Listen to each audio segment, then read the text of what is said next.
கர்த்தாவை சொல்லும் அடியேன் கேட்கிற நிகழ்ச்சி மூலமாக மீண்டும் நான் உங்களை சந்திப்பில் சந்தோஷப்படுகின்றேன். நாம் சேர்ந்து கர்த்தருடைய வார்த்தையை நாம் தியானிப்போம். கடந்த முறை நாம் அநேக காரியங்களை நாம் கற்றுக்கொண்டோம். உங்கள் கிரியை எதை நோக்கி இருக்கிறதுன்னு சொல்லி பரிசுத்த ஆவியானவர் நமக்கு கற்றுத்தந்தார். ஆகவே அந்த காரியத்தை நாம் கை கொண்டு அதைப்படி நாம் வாழும்போது கர்த்தர் எதிர்பார்க்குற அந்த வளர்ச்சி, அந்த மாற்றங்கள், அந்த மன திரும்புவது நம்முடைய வாழ்க்கையில உண்டாகும். இந்த நாளிலும் ஒரு புது செய்தியை நாங்கள் தியானிப்போம். பாருங்கள், உங்களுக்கு தெரியும், நம்முடைய வாழ்க்கையில் பார்த்திங்கன்னா நாம் கிறிஸ்தவ வாழ்க்கையை நாம் வாழ்கிறோம். ஆனால் நாம் விழுந்து நான் எழும்பி கொண்டிருக்கிறோம். பாருங்கள், நாம் எல்லாரும் பாருங்கள் தவறுகிறோம். ஏதாவது விதத்திலே நம்முடைய வாழ்க்கையில் ஏதாவது ஒரு குறைவு நம்முடைய வாழ்க்கையில் இருக்கிறது தான் நாங்கள் கடந்த முறை நாங்கள் பார்த்தோம். எபேசு சபையை நோக்கி ஆண்டவர் சொல்லுகிறார், உன் பேரில் எனக்கு குறைவு உண்டு என்று சொல்லி. நல்ல கிரிகளும் இருந்ததான் சபையிலே, ஆனால் கர்த்தர் உன் பேரில் எனக்கு குறை உண்டு சொல்லி. அந்த இதுலேருந்து நீ மனம் திரும்ப என்று சொல்லி, அதை நீ ஜெயிக்க வேண்டும் என்று சொல்லி கர்த்தர் சொல்லுகிறார். அப்போ பாருங்க, அப்போ இன்றைக்கும் பார்த்தீங்கன்னா, அப்போ அநேகர் எல்லாரும் அதிகமாய் பார்த்தீங்கன்னா ஏதாவது விதத்திலே நாம் கட்டப்பட்டு நாம் இருக்கிறோம். ஏதாவது ஒரு நம்முடைய வாழ்க்கையில் ஏதாவது விதத்திலே குறைகள் காணப்படுகிறது. அப்போ என்னுடைய கேள்வி என்னென்றால், பாருங்கள், இந்த குறையை எப்படி நாம் ஜெயிக்க முடியும்? எப்படி இந்த குறையை நாம் ஜெயிக்க முடியும்? எத்தனை முறை நாம் விழுந்து எழும்புவது? எத்தனை முறை நாம் கர்த்தருடைய வார்த்தை மீறி நான் நடப்பது? எத்தனை முறை நாங்கள் பார்த்தீங்கன்னா பாவம் செய்கிறோம். பிறகு நாங்கள் ஆண்டவர்கிட்ட மன்னிப்பு கேட்குறோம். ஆண்டவரை மன்னியும் என்று கேட்குறோம், கர்த்தரும் மன்னிக்கிறார். ஆனால் திரும்பவும் அதே பாவத்தை திரும்ப நாம் செய்து விடுகிறோம். அப்போ அந்த இச்சை, அந்த மாம்சம் நம்மை தூண்டி விடுகிறது, நம்மை நடத்த விடுகிறது. நாம் உடனே விழுந்து விடுகிறோம். ஆனால் அதுக்கு பிறகு நாம் மனஸ்தாபப்படும், ஐயோ ஆண்டவரை நான் பாவம் செய்துட்டேன்னு சொல்லி. அப்போ நாம் பார்த்திங்கன்னா நம்முடைய வாழ்க்கை விழுந்து எழும்பி இப்படி நம்முடைய வாழ்க்கை போய் கொண்டிருக்கிறது. அப்போ நான் கர்த்தரை நோக்கி நான் கேட்டேன், ஆண்டவரே, இந்த காரியத்தில் எங்களோட கிறிஸ்தவ வாழ்க்கை இப்படியா போய்கொண்டிருக்க வேண்டும்? விழுந்து எழும்பி இப்படியா நாம் வாழ்க்கையை வாழ வேண்டும் என்று சொல்லி நான் கர்த்தரிடத்தில் நான் கேட்டேன், ஆண்டவரே, ஏன் இப்படியான ஒரு வாழ்க்கை நாம் வாழ வேண்டும்? விழுந்தெலும்பி கொண்டு நாம் இருக்கிறோமே, ஏன் நம்மாலே ஜெயிக்க முடியலை? அந்த குறையை நாம் எடுத்துவிட ஏன் நம்மால் முடியலை? அந்த குறை நம்ம அப்படியே நடத்தி கொண்டு வருகிறதே என்று சொல்லி. அப்போ நான் ஆண்டவர் கேட்டேன், நீங்கள் தான் சொன்னீங்க, குறைய உன் பேர் எனக்கு குறை உண்டு என்று சொல்லி, அதை நீ ஜெயிக்க வேணும் என்று கர்த்தர் சொல்லுகிறார். அப்பா, நீங்கள் தான் சொன்னீங்க, ஆனால் எப்படி நாம் இதை ஜெயிக்கிறது? இந்த குறையை எப்படி நாம் எடுத்து போடுவதுன்னு சொல்லி கர்த்தரை நோக்கி நான் கேட்டேன். அப்போ கேட்கும்போது கர்த்தர் ஒரு வசனத்தை எனக்கு ஞாபகப்படுத்தினார். அதை தான் நாம் பார்க்க போகிறோம். அதாவது யோவான் எழுதின சுவிசேஷம் 16ஆம் அதிகாரம் 33ஆம் வசனம். அது சொல்லுகிற கடைசி வசனத்தை நான் வாசிக்கிறேன். உலகத்தில் உங்களுக்கு உபத்திரவம் உண்டு, ஆனாலும் திடங்கொள்ளுங்கள், நான் உலகத்தை ஜெயித்தேன் என்றார். பாருங்கள், இதுதான் கர்த்தர் எனக்கு சொன்னார். அப்போ நான் இந்த கேள்வி கேட்டேன், ஆண்டவரே, எத்தனை முறை நான் விழுந்து எழும்புவது? எத்தனை முறை ஆண்டவரே நம்முடைய வார்த்தையை நாங்கள் மீறுவது? பாருங்கள், எல்லாரும் நாங்கள் விழுந்து எழும்புகிறோம். எப்போ நாம் ஆண்டவர் இந்த காரியங்களை ஜெயிப்பதுன்னு சொல்லும்போது தான் கர்த்தர் சொல்லுந்தார், பாருங்கள், உலகத்தில் உங்களுக்கு உபத்திரம் இருக்குதான், ஆனாலும் திடங்கொள்ளுங்கன்னு சொல்லுகிறார். பாருங்கள், எவ்வளோ நல்ல ஒரு வார்த்தை, திடங்கொள்ளுங்கன்னு சொல்லுகிறார். பாருங்கள், நாம் சோர்ந்து போய் இருக்கும்போது, என்ன செய்வது ஏது செய்வது என்று நாம் திகைத்து கொண்டு இருக்கும்போது கர்த்தர் சொல்லுகிறார், திடங்கொள் மகனே, திடங்கொள் மகளே என்று சொல்லி நம்மை பார்த்து சொல்லுகிறார். அதோடு அவர் நிறுத்தவில்லை. அடுத்ததாக என்ன சொல்லுகிறார்? நான் உலகத்தை ஜெயித்தேன் என்று சொல்லி. பாருங்கள், இந்த வார்த்தையை கேட்கும்போது பாருங்கள் எவ்வளோ நல்ல விதமாக இருக்கிறது. கர்த்தர் நம்மை பலப்படுத்துகிறார். பாருங்கள், அப்போ இதுக்கு நான் என்ன தலையங்கம் கொடுத்திருக்கிறேன் என்றால், இயேசு இந்த உலகத்தை ஜெயித்தது போல எப்படி நான் இந்த உலகத்தை ஜெயிக்க முடியும்? அதுதான் கர்த்தருடைய ஆவியானவர் எனக்கு கற்றுத்தந்தார். அதாவது இயேசு எப்படி இந்த உலகத்தை ஜெயித்தாரோ அதே போல நாம் ஒவ்வொருவரும் இந்த உலகத்தை ஜெயிக்க முடியும். அதான் நான் சொன்ன, திடங்கொள்ளுங்கள், நான் இந்த உலகத்தை ஜெயித்தேன். ஆகவே நான் ஜெயித்தது போல நீங்களும் ஜெயிக்க முடியும். அப்போ அவர் நமக்கு ஒரு முன்மாதிரியாக இருக்கிறார் நம்முடைய வாழ்க்கையிலே. அப்போ அவரை தான் நாம் நோக்கி பார்க்க வேண்டும். அவரை நோக்கி பார்த்தோம் என்றால், இயேசு எப்படி இந்த உலகத்தை ஜெயித்தாரோ அதே போல நானும் நீங்களும் இந்த உலகத்தை ஜெயிக்க முடியும். பாருங்கள், அப்போ இந்த காரியத்தை நாங்கள் பார்க்கும்போது இயேசு 3 காரியங்களை சொல்லுகிறார். பாருங்கள், ஒன்று சொல்லுகிறார், உலகத்திலே உங்களுக்கு உபத்திரவம் உண்டு. அப்போ இன்றைக்கு நான் பாருங்கள், இன்றைக்கு கர்த்தர் சொல்லுகிறார், பார்த்தேன், உலகத்தில் உங்களுக்கு உபத்திரவம் உண்டு. அப்போ உபத்திரவம்னு சொல்லும் போது அந்த வார்த்தை பாருங்கள் விரும்பப்படத்தக்க வார்த்தை அல்ல. யாரும் விரும்ப மாட்டாங்க. தங்களுடைய வாழ்க்கையில் உபத்திரத்தின் வழியாய் போவதை யாரும் விரும்ப மாட்டார்கள். ஏனென்றால் அவங்களுக்கு தெரியும், அது ஒரு கஷ்டமான ஒரு நிலைமை. அது உபத்திரம் ஒரு கஷ்டமானது. அது யாரும் விரும்ப மாட்டார்கள். ஆனால் ஆண்டவர் சொல்லுகிறார் பார்த்தீங்கன்னா, உலகத்தில் உங்களுக்கு உபத்திரவம் உண்டுன்னு சொல்லி அதோடு நிப்பாட்டவில்லை. ஆனால் அடுத்து சொல்லுவார் ஆனாலும், அதுதான் முக்கியம். அப்போ ஆண்டவர் பாருங்கள், ஆனாலும் திடம் கொள்ளுங்கள்னு சொல்லுகிறார். அப்போ உபத்திரம் ஒரு பக்கம் இருக்குன்னு அவர் சொல்லுகிறார். ஆனால் அதோடு நிறுத்தி அப்படியே விட்டு விடாமல் ஆனாலும் திடம் கொள்ளுங்கள்னு சொல்கிறார். ரெண்டாவது, மூன்றாவது தான் சொல்லுகிறார் பார்த்தீங்கன்னா, நான் உலகத்தை ஜெயித்தேன் என்று சொல்லி. அப்போ இந்த காலங்களிலே பாருங்கள், நாம் கிறிஸ்தவர்கள் என்று நாம் சொல்லிக் கொடுக்கிறோம், நாம் ரட்சிக்கப்பட்டோம் என்று நாம் சொல்லுகிறோம். ஆனால் ரட்சிக்கப்பட்டு உண்மையாக கிறிஸ்துவுக்காக வாழ்பவர்களுக்கு பார்த்தீங்கன்னா, இந்த உலகத்திலே உண்மையாக அவர்களுக்கு உபத்திரவம் உண்டு. எல்லா கிறிஸ்தவர்களும் அல்ல. உண்மையாக, அதாவது கிறிஸ்துவுக்காக வாழ வேண்டும், அவருடைய வார்த்தையை கை கொள்ள வேண்டும், அவருடைய சித்தத்தின்படி என்னுடைய வாழ்க்கையை நான் வாழ வேண்டும் என்று சொல்லி யார் அந்த வாழ்க்கையை வாழ வேண்டும் சொல்லி பிரயாசப்படுகிறார்களோ அவர்கள் பார்த்தீங்கன்னா இந்த உபத்திரத்தின் வழியாக அவர்கள் போவார்கள். கர்த்தர் சொன்னது போல, உங்களுக்கு உபத்திரமும் உண்டுன்னு சொன்னது போல அவர்கள் உபத்திரத்தின் வழியாகத்தான் போவார்கள். பாருங்கள், அப்போஸ்தலர் காலத்திலும் அவர்களுக்கும் உபத்திரம் இருந்தது. ஒரு பக்கம் பார்த்தீங்கன்னா எழுப்புதல் இருந்தது, ஆனால் இன்னொரு பக்கம் உபத்திரமும் இருந்தது. அப்போ நாம் வந்து எழுப்புதலை தான் நாங்கள் பார்க்குறோம். அங்கே அப்போஸ்தலர் காலத்தில் எழுப்புதல் நடந்தது, அநேக ஆத்துமாக்கள் சேர்க்கப்பட்டார்கள், அப்போஸ்தலர் கைகளால் அற்புதங்கள் அடையாளம் நடந்தது. ஸோ அதுதான் நாம் சொல்லுகிறோம். ஆனால் இன்னொரு பக்கம் வந்து பார்த்திங்கன்னா அங்கே எல்லாரும் சிதறப்பட்டு போனார்கள் என்று சொல்லி, அப்போஸ்தலர்கள் தவிர எல்லாரும் சிதறப்பட்டு போய் எல்லா இடங்களையும் சுவிசேஷத்தை அறிவித்து போனார்கள்னு சொல்லி அங்கே நாங்கள் அப்போஸ்தலர் நடபடியில் நாங்கள் வாசிக்கிறோம். அப்போ அந்த காலங்களில் உபத்திரம் வந்தது தான். அப்போ பாருங்கள், அப்போ இயேசு சொன்னது போல யார் யார் உண்மையாக கிறிஸ்துவை பின்பற்றுகிறார்களோ, யார் யார் கிறிஸ்துவுக்குள் வாழ வேணும் என்று சொல்லி பிரயாசப்படுகிறார்களோ, அது வாஞ்சியோடு கர்த்தரை தேடுகிறார்களோ, அவர்கள் வாழ்க்கையிலே பார்த்தீங்கன்னா உபத்திரவம் இருக்கத்தான் செய்கிறது. அது நாம் வந்து தட்டி போட முடியாது. ஏன்னா அது நம்மோடு, அது கிறிஸ்தவ வாழ்க்கையில் அது இணைக்கப்பட்டிருக்கிறது. அதான் உலகத்தில் உங்களுக்கு உபத்திரமும் உண்டுன்னு சொல்லுகிறார். ஆனால் அதோடு நிறுத்தவில்லை, திடம் கொள்ளுங்கன்னு சொல்லுகிறார். அப்போ இங்கே பார்த்தீங்கன்னா அதான் வேதம் சொல்லுகிறது. பிலிப்புக்கு எழுதின நிருபத்திலே 1 அதிகாரம் 29 வசனம் சொல்லுகிறது பார்த்தீங்கன்னா, ஏனெனில் கிறிஸ்துவிடத்தில் விசுவாசிக்கிறதுக்கு மாத்திரமல்ல, அவர் நிமித்தமாக பாடுபடுகிறதுக்கும் உங்களுக்கு அருளப்பட்டிருக்கிறது. பாருங்க, வடிவ வசனம் சொல்லுகிறது. அப்போ நாம் விசுவாசிக்கிறது மாத்திரமல்ல, அவர் நிமித்தமாக பாடுபடுவதற்கும் எங்களுக்கு கொடுக்கப்பட்டிருக்காம். பரலோகம் நியமிக்கப்பட்டிருக்கிறது. பாடுகளின் வழியாக போவதற்கு பாருங்கள், நம்முடைய வாழ்க்கையில் அது நியமிக்கப்பட்டிருக்கிறது, நமக்கு கொடுக்கப்பட்டிருக்கிறது பாடுகள் வழியாக போவதற்கு. அப்போ நாம் அது தப்பி நாம் ஓட முடியாது. அது நம்மோட கிறிஸ்தவ வாழ்க்கையோடு அது இணைந்திருக்கிறது. அதான் இயேசு சொன்ன, உலகத்தில் உங்களுக்கு உபத்திரவம் உண்டு என்று சொல்லி. பாருங்கள், அப்போ என்னென்றால் கிறிஸ்தவத்தில் விசுவாசிக்கிறது மாத்திரமல்ல. அப்போ இன்றைக்கு நாம் என்ன செய்கிறோம்னா, கிறிஸ்துவை விசுவாசிக்கிறோம், ஆனால் பாடுகள் வழியாக போக நமக்கு விருப்பம் இல்லை.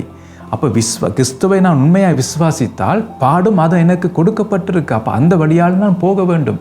கிறிஸ்து இந்த உலகத்திலே வாழ்ந்த போது அவர் பாடுபட்டார் தான். அவர் அடிக்கப்பட்டார், துப்பப்பட்டார், வாரினால் அடிப்பட்டார். அவரும் பாடுகளை கடந்து தான் போனார். அப்போ அவற்றை வழியில் நாம் போகத்தான் போகணும். அப்போ தான் அவருடைய அடிச்சுடைகளை நாம் பின்பற்ற வேணும் என்று சொல்லப்படுகிறது. அப்போ இதை நாங்கள் பார்க்கும்போது, அப்போ நான் விசுவாசிக்கிறது மாத்திரமல்ல, அவருக்காக நாம் என்ன செய்ய வேணும்னா பாடும் நாம் அனுபவிக்க வேண்டும். பாருங்கள், விசுவாசிக்குன்னு சொல்லும்போது இன்றைக்கு 2 விதமான கூட்டத்தார் இருக்கிறார். கிறிஸ்துவை விசுவாசிக்க 2 விதமான கூட்டத்தார் இருக்கிறார்கள். அப்போ அதை நான் உங்களை காட்ட நான் விரும்புகிறேன். நாம் இன்றைக்கு எல்லாரும் இயேசுவை விசுவாசிக்கிறேன் நாம் சொல்லுகிறோம். அது ஈஸியாக நாம் சொல்ல முடியும்.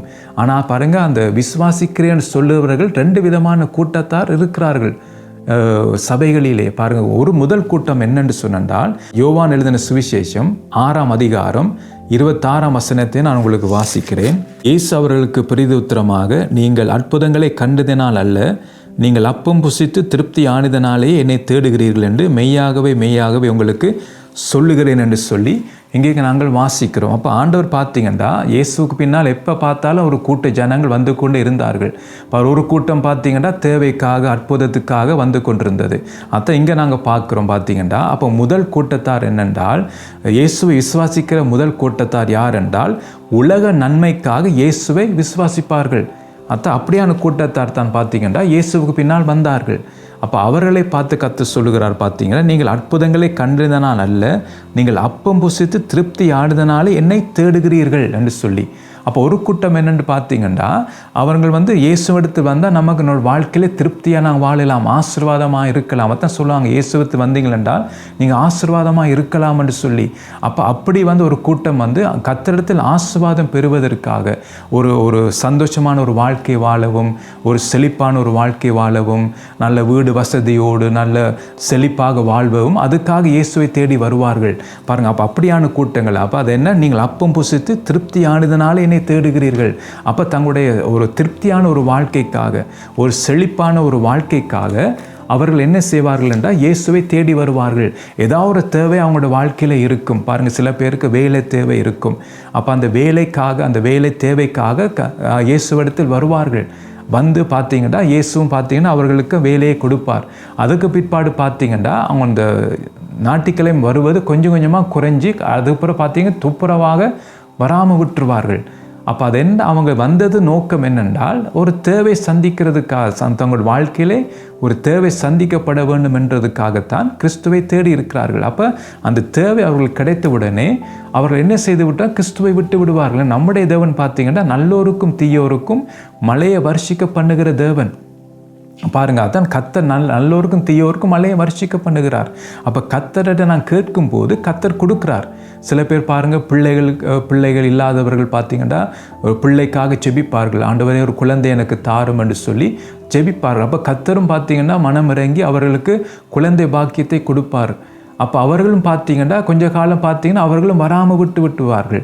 அப்போ இப்படி தான் பல கூட்டத்தார் பார்த்தீங்கன்னா தேவைக்காக வந்துட்டு போவார்கள். அப்போ அவங்க வருவது அவங்களோட ஃபோக்கஸ் எல்லாம் பார்த்தீங்கன்னா ஏதாவது ஒரு தேவை, அதாவது அந்த தேவை நமக்கு சந்திக்கப்பட வேண்டும் என்று அந்த ஒரு நோக்கத்தோடு தான் இயேசுவிடத்தில் வருவார்கள் பாருங்கள். அதான் நான் லூக்கா எழுதின சுவிசேஷத்தில் 17ஆம் அதிகாரம் 12லேருந்து 19 வசனங்களை வாசிக்கும் போது அந்த 10 குஷ்டரோகிகள் காரியத்தை நாங்கள் பார்க்குறோம் பாருங்கள். 10 குஷ்டரோகிகள் தான், அவர்களுக்கு அற்புதம் தேவை.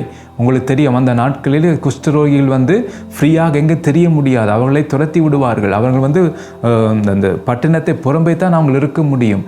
அப்போ அவர்கள் பார்த்தீங்கன்னா அவங்களுக்கு அற்புதம் தேவை. அப்போ இயேசுவை குறித்து கேள்விப்பட்டார்கள். அப்போ அவர்கள் இயேசுவிடத்தில் வந்து கேட்கிறார்கள், ஆண்டவர் எங்களை சுகப்படுத்தும் சொல்லி. உங்களை வாசித்து அவங்களுக்கு விளங்கும் பாருங்கள். கர்த்தரும் என்ன செய்கிறார் பார்த்தீங்கன்னா அவர்களை சுகப்படுத்துகிறார். அப்போ 10 பேரும் பார்த்தீங்கன்னா நீ ஆசாரியர்கள் உங்களை காண்பீங்கள்னு சொல்லி அவர்களை அனுப்பி விடுகிறார். அப்போ இவர்கள் என்ன செய்தால் 10 பேரும் புறப்பட்டு போனார்கள். ஆனால் பார்த்தீங்கன்னா ஒருவன் மாத்திரம்தான் பார்த்தீங்கன்னா அவன் திரும்பி வருகிறான். அப்போ ஒருவன் திரும்பி வந்தால் நீங்கள் அதை 15ஆம் 16ஆம் வசனத்தில் அது எழுதப்பட்டிருக்கு, அதை நீங்கள் வாசிக்கலாம். அவன் பார்த்தீங்கன்னா அவன் திரும்பி வந்து கர்த்தரை மகிமைப்படுத்தினான் பாருங்கள். அப்போ அந்த 10 பேருக்கு தேவை இருந்தது தான். ஆனால் 9 பேரும் பார்த்தீங்கன்னா அந்த அற்புதம் கிடைத்த உடனே இயேசுவை விட்டு விட்டார்கள், அவங்க போயிட்டாங்க. இன்றைக்கு அப்படி தான் கூட்டத்தார் இயேசுவிடத்தில் வருவாங்க, அற்புதம் கிடைத்த உடனே ஆக்களை பார்க்க முடியாது, இயேசுவை விட்டுருவார்கள். அவங்களுக்கு தேவையெல்லாம் அற்புதம் தான், இயேசு தேவையில்லை. இயேசு மூலமாக அற்புதத்தை எடுத்துட்டு அற்புதம் கிடைத்த உடனே போய்விடுவார்கள். இயேசு அவர்களுக்கு அதுக்கு பிறகு தேவையில்லை. இன்றைக்கு அப்படித்தான் நாம் வச்சிருக்கிறோம். தேவையான நேரம் இயேசுவை தேடுவோம் பாருங்கள். மற்றபடி நம்ம இஷ்டத்துக்கு நாம் வாழ்ந்து கொண்டிருப்போம். ஏதாவது ஒரு வியாதி வரும்போது அப்போ தான் நான் உபவாசத்தோடு நான் ஜெபிக்க போவோம். மற்றபடி நான் ஜெபம் பண்ணுவதே இல்லை. நாட்டுகளை மாத்திரம் கர்த்தரை தேடிட்டு கிழமை நாட்களில் ஜெபிப்பது இல்லை. பிஸியாக நாம் தெரிஞ்சு கொண்டிருப்போம், வேலைன்னு தெரிஞ்சு கொண்டிருப்போம், உலக காரியங்கள் பின்னால் நாங்கள் போய் கொண்டிருப்போம். நாம் சேர்ந்து நாம் ஜெபிக்க மாட்டோம், கர்த்தருடைய சமூகத்தில் காத்திருக்க மாட்டோம், ஏன் கர்த்தருடைய வார்த்தை கூட நாம் வாசிக்க மாட்டோம் பாருங்கள். அப்போ நமக்கு ஒரு வாழ்க்கையில் தேவை வரும்போது, ஒரு வியாதி வரும்போது, டாக்டர் எல்லாம் கைவிரிக்கும் போது, அப்போ தான் நான் உபவாசத்தோடு கண்ணீரோடு கர்த்தரை தேடுவோம். ஏன் நம்முடைய வாழ்க்கையில் ஒரு அற்புதம் வேணும் என்று சொல்லி.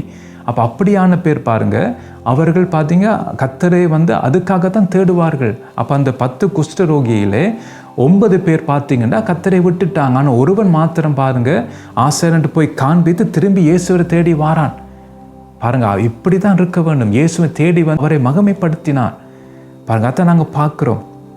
அப்போ அற்புதத்துக்காக தேடுகிற ஒரு கூட்டம் ஒன்று இருக்குது, இயேசுவுக்காக, அதாவது இயேசுவை தேடுகிற கூட்டம் இருக்குது. அப்போ அந்த 2 கூட்டத்தில் நாம் யார், எப்படியான கூட்டத்தில் நாம் இருக்கிறோம்?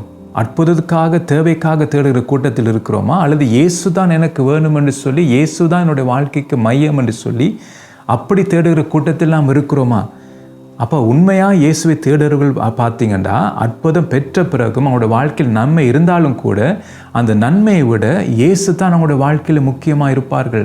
அப்போ அந்த 10 பாருங்கள், குஷ்டரோகியில் 9 பேர் எஸ்கேப் ஆகிட்டாங்க. ஆனால் ஒருவன் மாத்திரம் திரும்பி வந்தான், கர்த்தருக்கு மகிமையை செலுத்தினான், கர்த்தருக்கு நன்றி செலுத்தினான். அப்போ அதுதான் பாருங்கள் பார்க்கக்கூடியதாக இருக்குது. அப்போ உலக தேவைக்காக இயேசுவை விசுவாசிக்கிறவர்கள் அவர்கள் கிரியையும் ஜெபங்களும் பார்த்தீங்கன்னா உலக தேவைக்காகத்தான் இருக்கும். இன்றைக்கு அதிகமாக உலக காரியங்களுக்காக தான் ஜெபிப்பார்கள் அவர்கள்.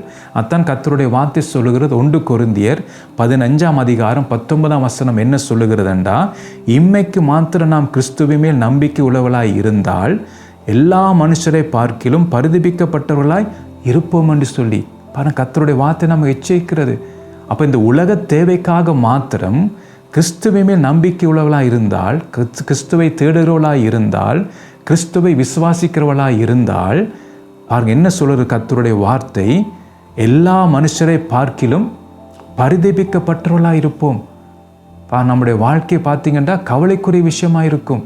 அப்போ இன்றைக்கு நாம் எதற்காக நாம் இயேசுவை தேடுகிறோம், எதற்காக நாம் கர்த்தரை தேடுகிறோம்? உலக தேவைக்காக மாத்திரமா? என்னுடைய வாழ்க்கையில் நல்ல ஒரு வாழ்க்கை எனக்கு வர வேண்டும், என்னுடைய பிள்ளைகள் நல்லா படிக்க வேண்டும், என் பிள்ளைகள் ஆசீர்வாதமாக இருக்க வேண்டும், நான் நல்ல ஒரு நிலைமையில் நான் இருக்க வேண்டும், எனக்கு அந்த தேவை சந்திக்கப்பட வேண்டும், எனக்கு நல்ல ஒரு வேலை வர வேண்டும். ஸோ தப்பில்லை, நீங்கள் கூட உலக காரியம் தேவைகளுக்காக ஜெபிப்பது தப்பில்லை, பாவம் இல்லை. ஆனால் அதுக்காக மாத்திரம்தான் நம்முடைய கிரியை இருக்கிறதா? அப்போ இயேசுவை அதுக்காகத்தான் மாத்திரம் நாம் தேடுகிறோமா? அப்போ நித்திய ஜீவன் போவதற்காக இயேசு நமக்கு தேவையில்லையா? பாருங்கள், அப்போ உலக காரியங்களுக்காக மாத்திரம் நான் கர்த்தரை தேடி அதற்காக நான் ஜெபித்தால் வேதம் சொல்லுகிறது எல்லா மனுஷரை பார்க்கிலும் பரிதபிக்கப்பட்டவர்களாக இருப்போம் என்று சொல்லி. அதான் இங்கே நாங்கள் பார்க்குறோம். அப்போ இன்றைக்கு பாருங்கள், சபைக்கு பல பேர் வாரார்கள், ஏதாவது ஒரு தேவையோடு தான் வாரார்கள். சில பேர் பார்த்தீங்க லெட்டர் வாசிக்கிறதுக்கு கொண்டு வருவாங்க, லெட்டர் வாசித்து அந்த காரியங்களை செய்வதற்கு உதவி பெறுவதற்கு. ஸோ இப்படி பல உதவிகள் பல தேவைகளுக்காக வருவார்கள். ஸோ அது குற்றமாக நான் சொல்லவில்லை. ஆனால் அதுக்காகத்தான் கர்த்தரை நாம் தேடக்கூடாது. என்றால் அந்த உலகத்திலே நாங்கள் எவ்வளோ காலம் வாழ்கிறோம் என்று பாருங்கள் நமக்கு தெரியாது. சில பேர் இளவயதிலே மரிக்கிறார்கள். அப்போ நான் நித்திய ஜீவன் வரைக்கும் நிலைநிற்கிறதுக்கு நாம் கிரியை நடப்பிக்க வேண்டும். அதற்காகத்தான் நான் இயேசுவை தேட வேண்டும். என்னுடைய வாழ்க்கையில் மாற்றத்துக்காக நான் இயேசுவை தேட வேண்டும். என்னுடைய குணாதிசயங்கள் மாறுவதற்காக நான் இயேசுவை தேட வேண்டும். என்னுடைய சுவாபங்கள் மாறுவதற்காகத்தான் இயேசுவை நான் தேட வேண்டும். பாருங்கள், அவர் தான் சொல்லுகிறார், நானே வழியும் சத்தியம் ஜீவனுமாக இருக்கு, என்னை எல்லாம் ஒருவனும் பிதாவிடத்தில் வரான்னு சொல்லி. அப்போ நான் இயேசுவை பிடித்தால்தான் நான் பரலோகம் போக முடியும். அப்போ அதற்காகத்தான் நான் இயேசுவை நான் தேட வேண்டும். பாருங்கள், அப்போ 2வது கூட்டத்தார் பார்த்தீங்கன்னா நித்திய ஜீவனுக்காக இயேசுவை அவர்கள் என்ன செய்வார்கள்? விசுவாசிப்பார்கள். அதான் யோவான் எழுதின சுவிசேஷம் 6:47 சொல்லுகிறது, என்னிடத்தில் விசுவாசமாக இருக்கிறவனுக்கு நித்திய ஜீவன் உண்டு என்று மெய்யாகவே உங்களுக்கு சொல்லுகிறேன்.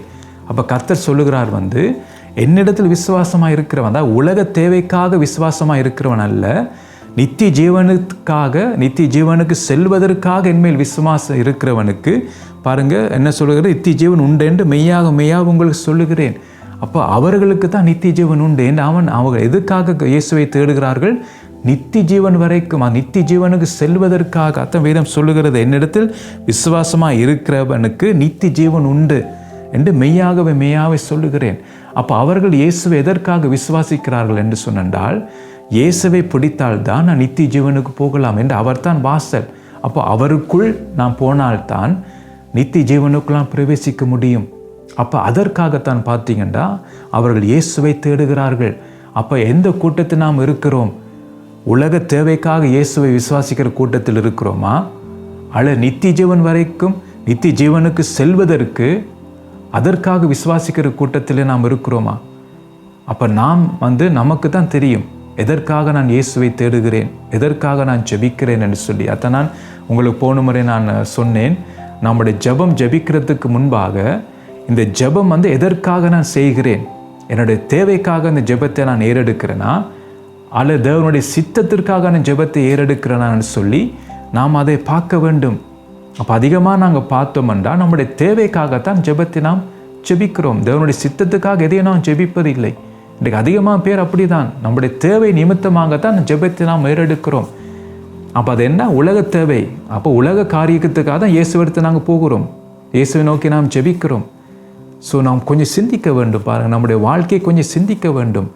நாம் குழந்தைகளாக இருந்தோம்னா நாம் சிந்திக்க பாருங்கள். குழந்தையை யோசிச்சு பாருங்கள், ஏதாவது சிந்திக்குமான்னு சொல்லி. அது விளையாட்டுத்தனமாக தான் இருக்கும். அதே மாதிரி தான் இன்றைக்கு நாம் கிறிஸ்தவ வாழ்க்கையை நாம் வாழ்ந்து கொண்டிருக்கிறோம். கிறிஸ்துவுக்கு நாம் வளராதபடிக்கு, பூரண புருஷனாக நாம் மாறாதபடிக்கு, குழந்தைகளாக இருந்து குழந்தை கேட்ட விதையில் நாம் சிந்தித்து, குழந்தை கேட்ட காரியத்தை நாம் செய்து, குழந்தை கேட்ட விதமாக நாம் செபித்து, இப்படி நம்முடைய கிறிஸ்தவ வாழ்க்கை குழந்தைத்தனமாக போய்கொண்டிருக்கிறது.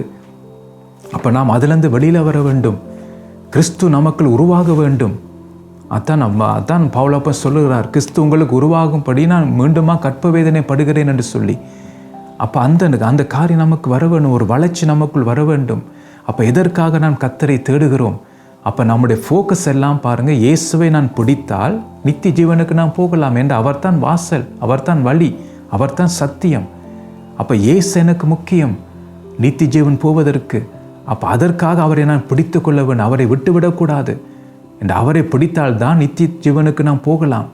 பாருங்கள், அப்போ நித்திய ஜீவன் வரைக்கும் நிலைநிற்கிற போஜனத்துக்காகவே கிரியை நடப்பிக்கிறவர்கள் எப்படி இருப்பார்கள் என்று சொல்லி நான் உங்களை காட்ட விரும்புகிறேன். பாருங்கள், அப்படியானவர்கள், அதாவது நித்திய ஜீவனுக்கு போவதற்கென்று கிரியை செய்கிறவர்கள் அவர்களை நாம் கண்டுபிடிக்கலாம். அவங்களுடைய கிரியைகளின் மூலமாக நாம் கண்டுபிடிக்கலாம். தான் ஆண்டவர் சொல்லுகிறார், அவருடைய கனிகளினாலே நீங்கள் அவர்களை அறிவீர்கள் என்று சொல்லி. அதே போலத்தான் நம்முடைய கிரியைகளின்படி நாம் அவர்களை கண்டுபிடிக்கலாம். இவர்கள் நித்திய ஜீவன் போவதற்கு கிரியை நடப்பிக்கிறாங்களா அல்லது உலக போஜனத்துக்காக கிரியை நடப்பிக்கிறாங்களான்னு சொல்லி அவங்களுடைய கிரியை மூலமாக நாங்கள் பார்க்க முடியும். பாருங்கள், அப்போ இன்றைக்கு தான் நாங்கள் பார்க்க போகிறோம். பார்த்தீங்கன்னா, நித்திய ஜீவன் வரைக்கும் நிலைநிற்கிற போஜனத்துக்காக கிரியை நடப்பிக்கிறவர்கள் அவர்கள் எப்படி இருப்பார்கள், அவர்கள் எப்படி நாம் கண்டு கொள்ளலாம். ஸோ வேதத்தின் அடிப்படையில் நாங்கள் பார்க்க போகிறோம். ஸோ முதல் காரியத்தை நாங்கள் பார்ப்போம். யோவான் எழுதின சுவிசேஷம் 6ஆம் அதிகாரம் 29ஆம் வசனத்தை உங்களுக்கு நான் வாசிக்கிறேன். இயேசு அவர்களுக்கு பிரதியுத்தரமாக, அவர் அனுப்பினவரை நீங்கள் விசுவாசிப்பதே தேவனுக்கேற்ற கிரியா இருக்கிறது என்றார். அப்போ முதலாவது பார்த்தீங்கன்னா, அவங்க என்ன செய்வாங்களாம், அதாவது நித்திய ஜீவன் வரைக்கும் நிலைநிற்கிற போஜனத்துக்காக கிரியை நடப்பிக்கிறவர்கள் முதலாவது அப்படிப்பட்டவர்கள் இயேசுவை விசுவாசித்து அவரை சார்ந்து வாழ்வார்கள். அதான் முக்கியம். இன்றைக்கு நாம் எல்லாரும் விசுவாசிக்கிறோம் தான், ஆனால் அவரை சார்ந்து வாழ்வதில்லை. அதான் நான் ஏற்கனவே பார்த்தோம். ஒரு கூட்டம் விசுவாசிக்கிறது எதுக்காக? உலக நன்மைக்காக, தேவைக்காக, உலக ஆசீர்வாதத்துக்காக, இந்த உலகத்திலே வாழ்க்கைக்காகத்தான் அவர்கள் இயேசுவை விசுவாசிக்கிறார்கள். மற்றவர்கள் பார்த்தீங்கன்னா நித்திய ஜீவன் போக வேணுமே என்று சொல்லி அந்த வாஞ்சியோடு இயேசுவை விசுவாசிக்கிறார். தான் சொல்லப்பட்டிருக்கு, அப்படிப்பட்டவர்கள் இயேசுவை விசுவாசித்து அவரை சார்ந்து வாழ்வார்கள். அதுதான் முக்கியம். அப்போ இன்றைக்கு நானும் நீங்களும் நாம் யாரை சார்ந்து நாம் வாழ்கிறோம்? இன்றைக்கு நம்முடைய பணத்தை சார்ந்து நாம் வாழ்கிறோமா அல்லது நம்முடைய படிப்பை சார்ந்து நாம் வாழ்கிறோமா? நமக்கு உண்டான திறமையை வச்சு நாம் வாழ்கிறோமா? நமக்கு இருக்கிற செல்வாக்கை சார்ந்து நாம் வாழ்கிறோமா? அல்லது பார்த்திங்கன்னா மூன்றாவது நபர் அவரை சார்ந்து நாம் வாழ்கிறோம், மற்ற மனிதர்களை சார்ந்து நாம் வாழ்கிறோமா? எதை சார்ந்து நாம் வாழ்கிறோம்? அப்போ கர்த்தரை சார்ந்து நாம் வாழ்கிறோமா? கர்த்தரை விசுவாசித்து அவரை சார்ந்து நாம் வாழ்கிறோமா? அப்போ உண்மையாக கர்த்தரை விசுவாசித்தால் கர்த்தர் எல்லா சூழ்நிலையிலும் நம்மை நடத்துவார் என்ற தைரியமாக நாம் பார்த்திங்கன்னா நம்முடைய வாழ்க்கையை வாழ்வோம். ஆபிரகாமுக்கு அந்த தைரியம் இருந்தது. பாருங்கள், தேவன் தான் ஈசாக்கை கொடுத்தார். அப்போ தேவன் தான் ஈசாக்கை கேட்கிறார். அவர் தைரியமாக என்ன செய்தார்? ஒரு மறுத்தரவும் ஒன்றும் சொல்லவில்லை. தேவன் கேட்கும்போது அவர் சொல்படி அவர் என்ன செய்கிறார்? ஈசாக்கை பலி கொடுக்க அவர் செயல்படுகிறார். பாருங்க, அத்தான் அவருக்கு அந்த தைரியம். அப்போ கர்த்தர் கொடுத்தார், கர்த்தர் இப்போ கேட்கிறார். ஆனால் திரும்பவும் கர்த்தர் கொடுக்க முடியும். ஏனென்றால் உன்னுடைய சந்ததி வானச்ச நத்திரங்களை போல நான் பெருக பண்ணுவேன் வாக்கு கொடுத்தது அவர் தான். அப்போ ஈசாக்கை அவர் எடுத்தால் என்னென்று சந்ததி வரும்? அப்போ அவருக்கு தெரியும், வாக்கு கொடுத்தவர் மாறாதவர், நிச்சயம் அவர் செய்வார். மரித்தாலும் உயிரோடு எழுப்ப அவரால் முடியும். அத்தான் அவரை சார்ந்து வாழ்வது. அவர் தான் வானத்தையும் பூமி உடையவராகி உன்னதமான தேவனாய் கர்த்தருக்கு நேராக என் கையை நான் உயர்த்துகிறேன். பாருங்க, அந்த ராஜா சொல்கிறார், எல்லாத்தையும் நீ எடுத்துக்கொள்ளன்னு சொல்லி, ஜனங்களை மட்டும் எனக்கு தான். அப்போ தான் அவர் சொல்லுகிறார். அப்போ அவர் கர்த்தரை சார்ந்து வாழ்ந்தார். யாரையும் சார்ந்து, எந்த மனுஷனையும் எந்த ராஜாவையும் சார்ந்து அவர் வாழவில்லை. அப்போ அந்த தான் கர்த்தர் நம்மிடத்தில் எதிர்பார்க்குற. அப்போ நித்திய ஜீவன் வரைக்கும் நிலைநிற்கிற போஜனத்துக்காக கிரியை நடப்பிக்கிறவர்கள், அவர்களுடைய வாழ்க்கையில் பார்த்தீங்கன்னா இயேசுவை மேலேருந்து அளவில்லாத விசுவாசம் இருக்கும். அவர்கள் கர்த்தரை சார்ந்து தான் வாழ்வார்கள். அவங்களோட வாழ்க்கையை வாழ்ந்து கர்த்தர் தான் மையமாக அவங்களோட வாழ்க்கையில் இருப்பார். கர்த்தர் தான் அவர்களுக்கு முன்பாக இருப்பார், முன்னுக்கு வைத்திருப்பார். தாவீது சொல்கிறார், கர்த்தரை எப்பொழுதும் எனக்கு முன்பாக நான் வைத்திருக்கிறேன், அவர் என் வலது பாசத்தில் இருக்கிறபடியால் நான் ஒருபோதும் அசைக்கப்படுவதில்லை என்று அவர் கர்த்தரை சார்ந்து வாழ்ந்தார் தாவீது. பாருங்கள், கர்த்தரை சார்ந்து வாழ்ந்தவருடைய வாய் பேச்சினை கேட்டீங்கன்றால் விசுவாச வார்த்தைகள் தான் இருக்கும். ஆபிரகாமை பார்க்கும்போது, தாவீதை பார்க்கும்போது பாருங்கள், எல்லாம் தைரியமாக இருந்தார்கள். சாத்ராக், மேஷக், ஆபேத்நேகோ பாருங்கள் கர்த்தரை சார்ந்திருந்தார்கள். பாருங்கள், அவர்கள் கர்த்தரை சார்ந்தபடியால் கர்த்தர் தூதனை அனுப்பி விடுவித்தார். அவங்களோட வார்த்தையை கேளுங்க. பாருங்கள், அவங்க தைரியமாக விசுவாசமாக இருந்தார்கள் கர்த்தருக்காக. நாம் சிலையை வணங்க மாட்டோம் என்று சொல்கிறார்கள். கர்த்தர் நம்மை விடுவிப்பார். விடுவிக்காமல் போனாலும் கூட நீர் நிறுத்தின சிலையை நாம் வணங்க மாட்டோம். பாருங்கள் எப்படியோ உறுதியாக இருக்கிறார்கள்னு சொல்லி. அதுக்கு என்ன காரணம் தெரியுமா? விசுவாசம். பாருங்கள், அந்த அந்த அந்த கர்த்தரை சார்ந்து வாழ்வது அதுதான். அப்போ அதுதான் அந்த அடையாளம். அப்போ அந்த அந்த காரியம் உங்களோட வாழ்க்கையில் இருக்கா? நீங்கள் எதை சார்ந்து வாழ்கிறீங்க? உலக காரியத்தை சார்ந்து வாழ்ந்தீங்கன்னா உங்களுடைய கிரியை உலக போஜனத்துக்காகத்தான் இருக்குது. நித்திய ஜீவனுக்கு நீங்கள் எந்த செய்யலை. அதுக்காக இயேசுவை நீங்கள் விசுவாசிக்கலை, உலக தேவைக்காகத்தான் விசுவாசிக்க. அப்போ இதிலே நீங்கள் உங்களை பரிசோதித்து பார்க்கலாம். உங்களுடைய ஜெபம் எதை நோக்கி இருக்கிறது? உங்களுடைய செயல்கள் எதை நோக்கி இருக்கிறது? எதற்காக நீங்கள் அதிகமாக கர்த்தரை நோக்கி ஜெபிக்கிறீங்க? எதை நீங்கள் அதிகமாக உங்களுடைய உள்ளம் வாஞ்சிக்கிறதுன்னு சொல்லி அதன் அடிப்படையில் நீங்கள் புரிஞ்சு கொள்ளலாம். உங்களுடைய விசுவாசம் எதை நோக்கி இருக்கிறது? அந்த இயேசுவை நோக்கி இருக்குது. நித்திய ஜீவனுக்கு போவதற்காக இயேசுவை நீங்கள் விசுவாசிக்கிறீங்களா?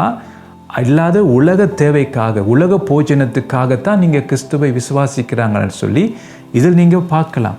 பாருங்கள், ஒரு வசனத்தை உங்களை நான் காட்ட விரும்புகிறேன். எசாயா எழுதின தீர்க்கதரிசன புத்தகம் 2ஆம் அதிகாரம் 8ஆம் வசனத்தை நான் உங்களுக்கு வாசிக்கிறேன். அவர்கள் தேசம் விக்கிரங்களாலும் நிறைந்திருக்கிறது, தங்கள் கைகளின் கிரியையையும் தங்கள் விரல்கள் உண்டு பண்ணினதையும் பணிந்து கொள்கிறார்கள். இப்போ இதில் நாங்கள் என்ன பார்க்குறோம்னா, அவங்களுடைய கையின் கிரியைகள் தான் பார்த்தீங்கன்னா அவங்க சார்ந்து வாழ்ந்தார்கள்.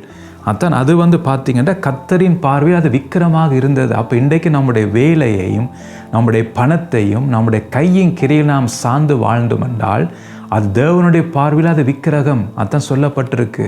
அப்போ யாரை சார்ந்து நாம் வாழ வேண்டும்? இயேசுவை சார்ந்து நாம் வாழ வேண்டும், தேவனை சார்ந்து வாழ வேண்டும். அதான் நீங்கள் நாங்கள் பார்க்குறோம். அப்போ அந்த ஜனங்கள் என்ன செய்தார்களாம்? தங்கள் கைகளின் கிரியையையும் தங்கள் விரல்களில் உண்டு பண்ணினதை பணிந்து கொள்கிறார்கள். அதுதான் நம்முடைய வாழ்க்கையில் மையமாக இருக்கிறது. அதுதான் நம்முடைய வாழ்க்கையை அதில் தான் அவங்க சார்ந்து வாழ்கிறார்கள். அது பணிந்து கொள்கிறார். எத்தனை பேர் இன்றைக்கு உங்களுடைய பணத்தை நீங்கள் பணிந்து கொள்கிறீர்கள், படிப்பை நீங்கள் பணிந்து கொள்கிறீர்கள், உங்களுடைய வேலையை நீங்கள் பணிந்து கொள்கிறீர்கள். அப்போ கர்த்தரை சாராமல் இந்த காரியத்தை சார்ந்து கொண்டிருக்கிறீர்கள். அதான் நீங்கள் நாங்கள் பார்க்குறோம். அப்போ இதுதான் ஆண்டவர் பார்க்குறார். அப்போ அப்படிப்பட்டவர்கள் பார்த்தீங்கன்னா அப்போ நித்திய ஜீவன் வரைக்கும் நிலைநிற்கிற போஜனத்துக்காக கிரியை நடப்பிக்கிறவர்கள், அப்படிப்பட்டவர்கள் இயேசுவை விசுவாசித்து அவரை சார்ந்து வாழ்வார்கள். அப்போ அவங்களோட வாழ்க்கையில் பார்த்தீங்கன்னா கர்த்தர் தான் மையமாக இருப்பார். அவர் தான் அவர் ஃபோக்கஸாக இருப்பார் அவங்களுக்கு. அப்போ அதனால் தான் நாம் பார்த்தீங்கன்னா கர்த்தரை மையமாக வைக்கிறவர்கள் அவர்கள் கர்த்தரை சார்ந்து வாழ்வார்கள். அப்போ இங்கே நாங்கள் பார்க்கும்போது எசாயாவில் பார்க்கும்போது அவங்க தங்களுடைய கை பலனை சார்ந்து இருந்தார்கள். அதான் சொல்லப்பட்டிருக்கு, தங்கள் கைகளின் கிரியையையும் தங்கள் விரல்கள் உண்டி பண்ணினதையும் பணிந்து கொள்கிறார்கள். பாருங்கள், அப்போ உண்டு கையின் கிரியையை உண்டு கையால் உண்டு பண்ணினது. அப்போ இன்றைக்கு நாம் பார்த்தீங்கன்னா கையின் கிரியைன்னு நம்முடைய வேலை, நாம் சம்பாதிக்கிற பணம். இப்போ கையால் உண்டு பண்ணுகிறது பார்த்தீங்கன்னா நாம் சம்பாதிக்கிற பணத்தினாலே வாங்குகிற காரியங்கள், அது வீடாக இருக்கலாம், வாகனமாக இருக்கலாம், உலக பொருட்களாக இருக்கலாம். ஸோ அதை நாங்கள் மையமாக நம்முடைய வாழ்க்கையை பெருசாக எண்ணிக்கொண்டு இருப்பது, அது நம்முடைய வாழ்க்கையில பார்த்தீங்கன்னா விக்கிரமாக காணப்படுகிறது. இன்றைக்கு சில பேருக்கு பார்த்தீங்கன்னா கார் விக்கிரமாக இருக்கும், உலக பொருட்கள், வீடு, அதெல்லாம் பார்த்தீங்கன்னா அவங்களுக்கு முக்கியமாக இருக்கும். அதுதான் நம்மளோட வாழ்க்கையில் மையமாக இருக்கும். அதான் நீங்கள் நாங்கள் பார்க்குறோம். அப்போ அதை சார்ந்து தான் இன்றைக்கு அவர்கள் வாழ்வார்கள். அப்போ அதெல்லாம் பார்த்தீங்கன்னா உலகத்தை தேடுகிற மக்கள், அவங்க உலகத்துக்காக இயேசுவை விசுவாசிக்கிறவர்கள் இப்படி அவர்கள் இருப்பார்கள். அவங்களுடைய கையின் கிரியை தான் சார்ந்து வாழ்வார்கள். இயேசுவை மேல் அவங்க விசுவாசம் இருக்காது. இயேசுவை விட்டு விடுவார்கள், தேவைக்காக தேடுவார்கள். தங்கள் வாழ்க்கையில் அற்புதத்துக்காக தேடுவார்கள், ஆனால் தங்களுடைய வாழ்க்கைக்காக தேட மாட்டார்கள் இயேசுவை. அதான் அந்த வித்தியாசம். ஆனால் நித்திய ஜீவனுக்கு போக வேண்டும் என்று பிரயாசப்படுகிறவர்கள் தங்களுடைய வாழ்க்கைக்காக இயேசுவை தேடுவார்கள், அவரை முன்னுக்கு வைப்பார்கள், மையமாக வைப்பார்கள். அதான் நீங்கள் நாங்கள் பார்க்குறோம். ஸோ மிச்ச காரியத்தை அடுத்த முறைக்கு நாங்கள் பார்ப்போம். அடுத்த முறைக்கு நான் உங்களை சந்திக்கிறேன்.